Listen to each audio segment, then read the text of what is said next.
On behalf of the Professional Baseball Strength and Conditioning Coaches Society, I'd like to welcome you to the PBSCCS podcast. I'm your host, Chris Messina.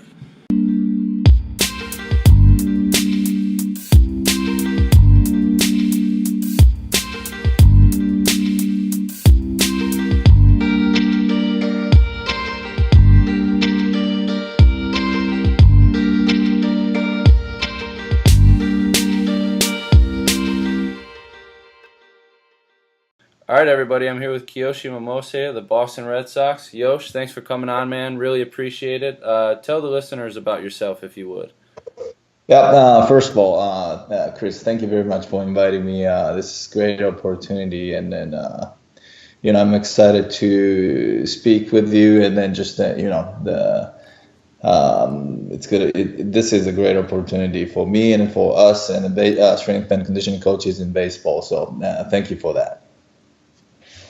My name is Kiyoshi Momose. I'm a head strength and conditioning coach for the Boston Red Sox currently. This is my second year with the organization. Previously, I spent about 15 years with the Pittsburgh Pirates in the minor league system and as well as major league level, being assistant and also oversaw the Latin American strength and conditioning program. Before that, I did my internship with the Tampa Bay Devil Rays back then. Right now it's a Tampa Bay Rays, but I did an internship with them. And before that, I was in UCF, University of Central Florida, as a graduate assistant. And now it's this is my 17th year in professional baseball. 17 years, that's awesome. This is why I wanted you on, man. You got a ton of knowledge, ton of years of experience. How do you think the game has changed since you were an intern with the Rays compared to now? I mean, I'm sure there's been a lot of differences, strength and conditioning wise. Anything that really stands out to you, or in the big picture, are things still kind of the same? Yes, well, definitely. Like I would say last 7, 8 years, players are much more knowledgeable and about strength and conditioning, and also they spend much more time in the weight room preparing themselves for the game, and spending more time definitely just consistently lifting and doing conditioning. They're more aware of what's going on in their body, and then not only strength and conditioning, but also they're very aware of nutrition, sleep, recovery, prep work, and stuff like that. So it is a good thing for us. Just it's been that's what I've seen in the last 7, 8 years. Yeah, there's a lot of older school guys who, say back in the day nobody lifted and everybody was fine, but nowadays it seems like if you don't, lift and condition and take care of your body, you're kind of the outlier. Yes, I shouldn't say long time ago, but when I started, the players came to the spring training, used the spring training as getting in shape, quote unquote, if you will. Use those 7 weeks, 6 to 7 weeks of sprint training, getting in shape, and then get ready for the season. And now, almost like everybody is ready. They got in shape, and during the off season, and they want to sprint training. They're ready to go. Yeah, at least in my short experience, when you come in, you're pretty much required to take the conditioning test right away. So if you're not in shape when you come into spring training, everybody kind of knows it right away. So seems like it's trending in the right direction then. Yes, I believe so. And then lately I think more and more the more time the players spend trying to work hard and good intensity during the off season, the more the easier for the players during the season just to maintain and then keep that strength and then conditioning level throughout the season. Yeah, I couldn't agree more. The higher your base is when you come in, the easier it is to maintain everything during the season. All right, Yosh. One thing that some people might not know about you that I think is absolutely awesome is that you're trilingual. Tell us a little bit about that and how that's helped you through your baseball career. Yes. After I graduated, originally I'm from Japan, so my first language is in Japanese. And then after I graduated school from Japan University from Japan, I went to Costa Rica. I joined. It's kind of like a Peace Corps from the United States. There's a organization from the Japanese government. So I went to Costa Rica to help people out over there, just to help out baseball people over there, just organize tournament and stuff like that. So that's where I learned my Spanish. I lived there for 2 years, and then after that, I came to the United States.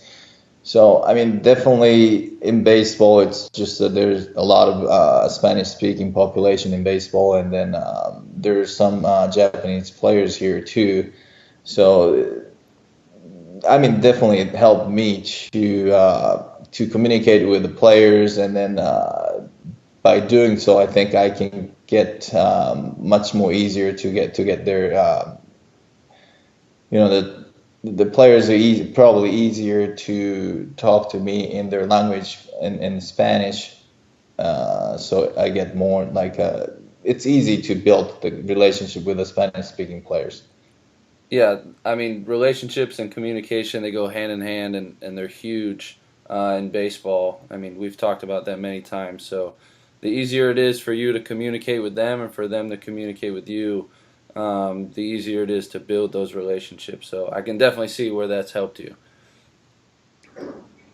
Yeah, definitely. It's it's not only like it's strength and conditioning, like you said, just the building relationships in that aspect. It helped me a lot. Perfect. I believe it. So transitioning a little bit, one of the cool things that you've done is you worked the World Baseball Classic with the Dominican Republic in 2013. Tell us about how that kind of came around for you and your experience there, and how that's helped you moving forward as a coach. Yes, the first how that started was MLB contacted me and then gave me the opportunity to help the WBC first round. That year, the first round was held in Puerto Rico, and then there are 4 teams in Puerto Rico: Dominican Republic, Venezuela, Puerto Rico, and then Spain. Those 4 teams are there. So first, I was asked to just to help those 4 teams out in the first round in Puerto Rico. So I was organizing. I was kind of coordinating the setting up the gym and coordinating the lifting time with all 4 teams. But Dominican team that year, they did not have own strength coach, so I ended up spending more time with them first round, and I mean, obviously they ended up winning all the way to the end, and fortunately, just they wanted me to stick around with the team, so I was able to spend more time just mainly focusing on Dominican team. So that was how I started, and it was a very very unique experience for me. It was not only to see the like international competition, but also it was it's those, especially Latin America, playing for for their own country is a very very different from different environment that I have experienced back then, and just a regular baseball season. So it was a very good experience for me, unique experience. But it was very very tough for the players. I mean, you guys see that this year also, 2017 WBC, it's just a tough schedule for the players there's no best time for the players or MLB to do this. The to do the WBC, in my opinion, it's hard during the spring training. It's some of the players are not game shape yet, but still they, once the umpire says play ball, they gotta play 100%. They gotta put 100% effort. So it is it's a great event for the fans, but it is very difficult timing wise. It's very difficult for the players. Yeah, I bet. Do you think that injury rates could increase because of that? Because they're not game shape, or how were you kind of mitigating that as the quote unquote strength coach there? How were you monitoring that to keep those guys healthy? Because they're under your sight, but they belong, so to speak, to a different organization, and if they get hurt playing there, I'm sure the other organizations are not very happy with that. Yes, I'm not sure about the injury rate correlation with WBC and stuff like that. I don't have any specific stats with me right now, but when I was there, I wanted to make sure that the players do their work consistently, because it's still, it was still time, spring training time. They need to work on whatever they need to work on and play. So it was a tough time for, like I said, it was a difficult time for the players. Continue working out as a part of spring training. At the same time, they have to play. So we all I was trying to do was just making sure that the consistent work was number one, and making sure that the recovery is adequate, and just the constant communication with the players, and then the importance of just continuous working. That was my main focus. For sure. A lot of people that I talk to would probably say consistency is the key. Maintaining a good approach to your routine. So that's refreshing to hear. How do you think your experience there translated to you coming back now? With then you were with the Pirates, and then now with the Red Sox. What did you learn there? What did you take away from there that you use now, that's made you a better coach? I think we touched upon a couple of times, but the communication and the building relationship with the players, understanding how they work or what they think and stuff like that. Just building up relationship with the players is the number one, regardless what kind of program you have. But just a constant communication, and throughout the communication, just to get the feel from the players. That's very important. And then also, so now this time 2017, I was the other side. So we sent a couple players. The Boston organization sent a couple players to the WBC. So I was making sure to communicate with the strength coaches who were in the WBC, so that our player can constantly working on what he needs to work on. So. Again, it was a very great opportunity and an experience for me, seeing and spending time with the event, WBC event, and then now this year it helped me to make sure that I'm staying in touch with the strength coaches throughout the 2017 WBC. That's great, man. I'm sure the strength coaches appreciate it too, having guys coming from all over.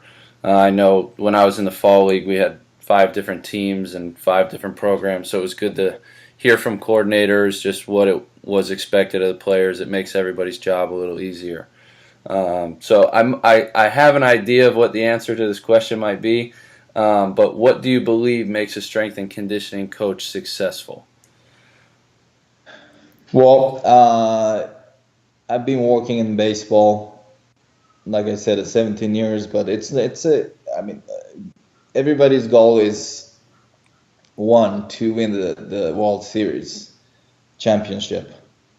However, that I think it's being a quote unquote successful strength coach is more than that, bigger than that. I believe. We're able to help the athletes from 16 years old to 30 plus years old. We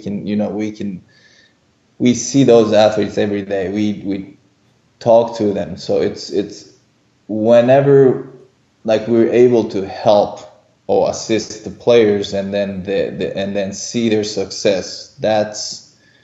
That makes me feel that the successful strength coach. We have done our job. Young players, the signed 16 years old, for example, from Dominican Republic, worked together throughout the system and then get in major league one day and then performed well, and that just the player's success makes our success. I couldn't agree more. You know, it's been kind of said that like players come to their strength coaches and their athletic trainers more than they do to their coaches just about anything, not necessarily performance, but life. And like you said, I think if we can help players not only develop as players but as people, um, I'm right on board with that in terms of calling that a success. Definitely, definitely. So, what advice do you have for others looking to get in? You've been in for a very long time. You started as an intern. What advice do you have for others who, may be looking to get into baseball or who have been around for a long time and, are still learning, every day? Yes, you know what?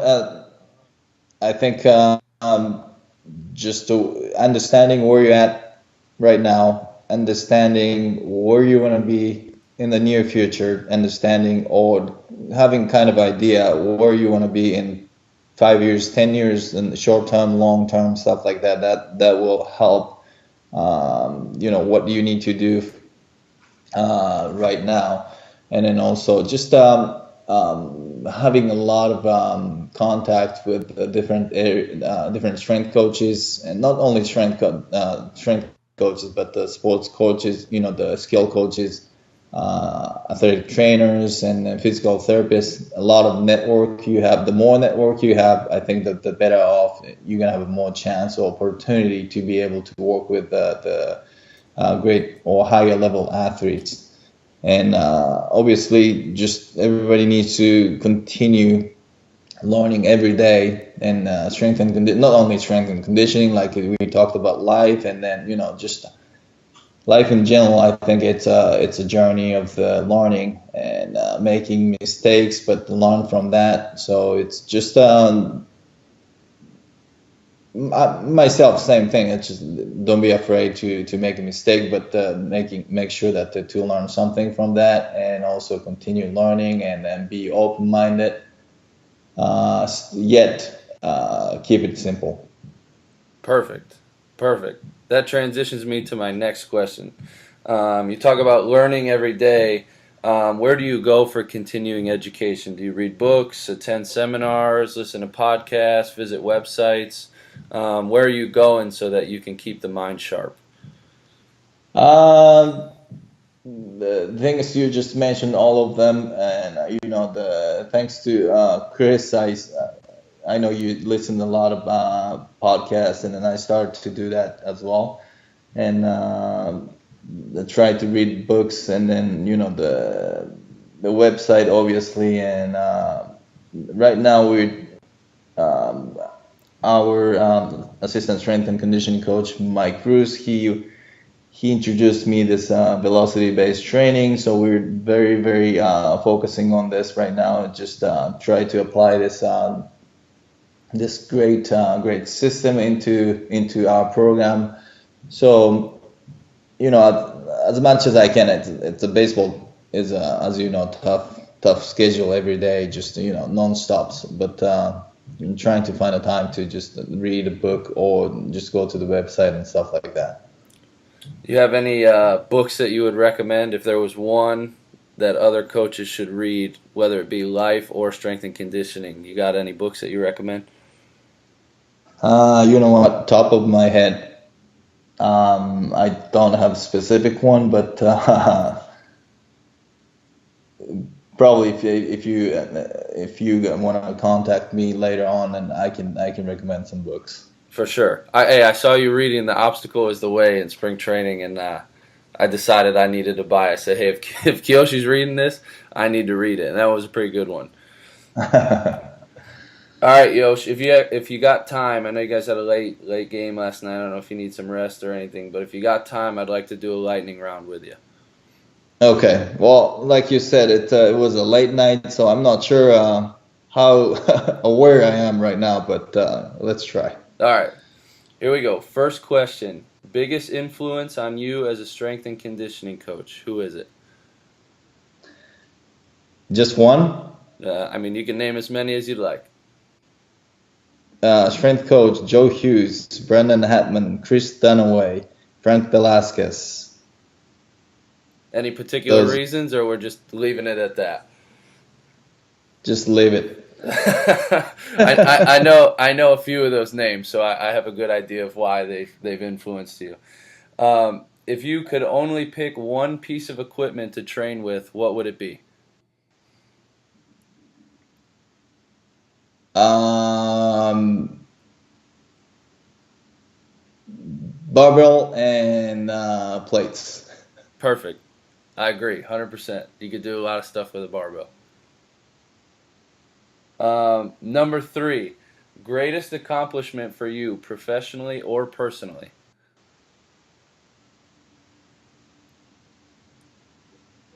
Greatest is oh, tough one. Yeah, this is the one that people stumble upon. um, just opportunities I got right now. Perfect. Nothing better than the current moment, right? Yep. All right, last one. If you could pick any career other than strength and conditioning, what would it be? Um, Probably something still related to baseball, Okay. As in whether, you baseball know, coach or like mental baseball skills? coach in high school or something like that, or even like scouting, something like that. Okay. Just can't get away from baseball, man. Yeah, it's just, yeah. There's something special about this game, right? Yes, exactly. Well, Kiyoshi, it's been awesome, man. I've had a great time. If the listeners want to get in touch with you, get more information from you, where can we get a hold of you? Yes, my email address is kmomose0602 at gmail.com. Perfect. I'm sure you'll be getting a ton in your inbox after this one. But We'll see. We'll see. all right, Kiyoshi, I appreciate you coming on, man, and spending some time with me, and we'll be talking real soon, man. All right. Thank you very much for inviting Chris, and then greatly appreciated your effort. Doing this, especially for the strength coach in baseball, and obviously we have a bright future in baseball. So the more people, the more strength coaches interested in this business, the better off. So I appreciate you doing this. I appreciate everything you've done, man, and thanks for coming on. All right. Thank you. Talk to you soon. All right. Bye bye. Okay, everybody, that's the end of our episode with Kiyoshi. I hope you enjoyed our talk. Kiyoshi's a really great guy. I've been around him the past few years, and I've really learned a lot from him. I consider him a mentor in this field. Three of the things that I took from Kiyoshi from just not only this episode, but being around him the past few years: be consistent with your work, build relationships with players, staff, and coaches. Just anybody that you can build a relationship will help, and keep your lines of communication open. I think these three things are really what Kiyoshi harps on to be successful, and I think that's why he's been so successful in this field. With that being said, I hope you enjoyed the episode with Kiyoshi, and we'll talk to you again soon.